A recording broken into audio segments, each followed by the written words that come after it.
सबसे पहले श्रेय का मार्ग क्या है, जिस श्लोक की व्याख्या अभी अभी हमने करी थी, वही श्रेय का मार्ग है। आप इस जीवन में अच्छे प्रोफेशनल बन जाइए, अच्छे एंटरप्रेन्योर बनिए, आप अच्छे हेल्दी बनिए, वेल्दी बनिए, आप जीवन में बहुत अच्छे यशस्वी बनिए, आप अच्छे प्रतिष्ठित बनिए, खूब सुंदर लगिए, ये सब अच्छी बात है। पूरी दुनिया ने इस पर काम किया है। A good health, a good thought, बहुत अच्छी हमारी मेंटल हेल्थ हो, सोच बहुत अच्छी हो, चारों तरफ हमारे पास हर आवश्यक सुविधा की वस्तु हो, किसी को उससे कोई प्रॉब्लम नहीं है। पर भारत उसके साथ एक और प्रस्ताव देता है, आप अच्छे प्रोफेशनल बनने के साथ, आप अच्छे डायरेक्टर बनने के साथ, आप एक अच्छे हेड बनने के साथ, आप एक अच्छे ओनर बनने के साथ, आप एक अच्छे वाइफ और हस्बैंड बनने के साथ, आप एक अच्छे फादर और सन बनने के साथ, आप एक अच्छे सिटीजन बनने के साथ, आप एक बहुत अच्छे बिजनेस प्रोफेशनल बनने के साथ साथ भारत थोड़ी सी एक बात और कहता है, थोड़े से स्पिरिचुअल भी बन जाइए। ये संभावना इस देश में घटित हो सकती है। ये जीव का परम धर्म का यही तत्व है। सवै पुंसाम परो धर्मो यतो भक्तिरधोक्षजे अहेतुक्या प्रतिहता ये आत्मा सुप्रसिद्धति। कोई माने या न माने, अपने आहार को शुद्ध करके, मैं आपसे सत्य कह रहा हूं, थोड़ी देर इसकी मस्ती में डूब करते तो देखो महाराज, थोड़ी भक्ति के रस को चख करके तो देखो महाराज। पूरी दुनिया की उपलब्धियों में जो आनंद आता है ना, जो खुशी मिलती है, कृष्ण के प्रेम में बह रहे आंसू की उसके सामने तुलना भी नहीं की जा सकती महाराज। जिसने इस मस्ती को चखा है वो जान सकता है। ऐसे ही नहीं हुआ कि मेवाड़ की महारानी चल दी महाराज, जाके सिर मोर मुकुट मेरो पति सोई महाराज।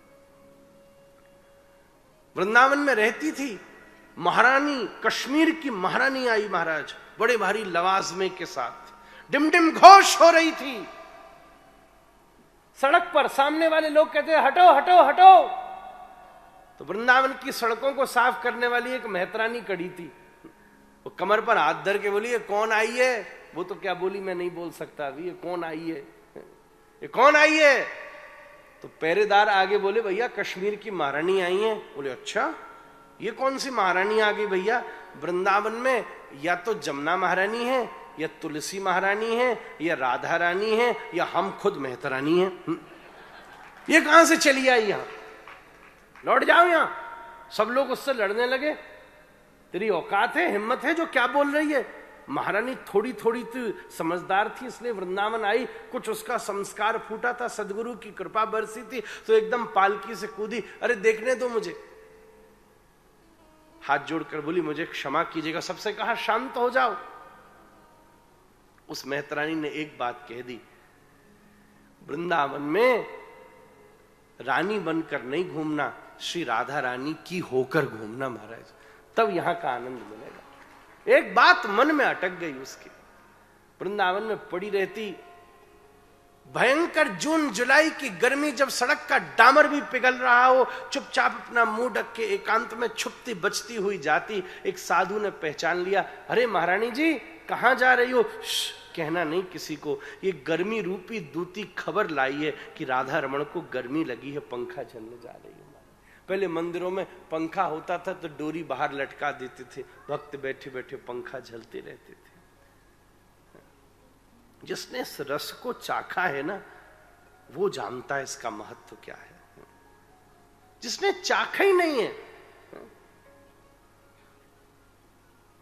एक बार मैं एक सुनार के पास में गया, उसने इतना बड़ा हीरा दिखाया और बोला महाराज ये तो 2 लाख का, और एक छोटा सा दिखाया, बोला महाराज ये 20 लाख का। अरे मैंने कि भाई ये तो हमारी समझ में नहीं आ रहा, इतना बड़ा सस्ता और इतना छोटा महंगा। बोले महाराज इसका कट अपना है, कलर अपना है, क्लैरिटी है, क्या क्या है, उसके हिसाब से दाम लगता है। नॉर्मल आदमी को पता नहीं चलता, जिसने इसके विज्ञान को समझा है वही इसके महत्व को समझ सकता है। मैं उसी आज अग्रवाल डायमंड परिवार को भी यही कहना चाहता हूं, जिसने इस रहस्य को समझ लिया, अरे वो हीरे कमाता क्या है, बड़े बड़े हीरे दुनिया में लुटा देता है महाराज। इस रस को चक्कर तो देखे आदमी। और मुझे बड़ी प्रसन्नता है, आपने उसी रस को चखने के लिए सारी सुविधा और व्यवस्था होते हुए भी आज वर्ष के प्रारंभ में आप सब 20-22 कपल बैठ करके डिवाइन कपल की कथा सुन रहे हैं महाराज।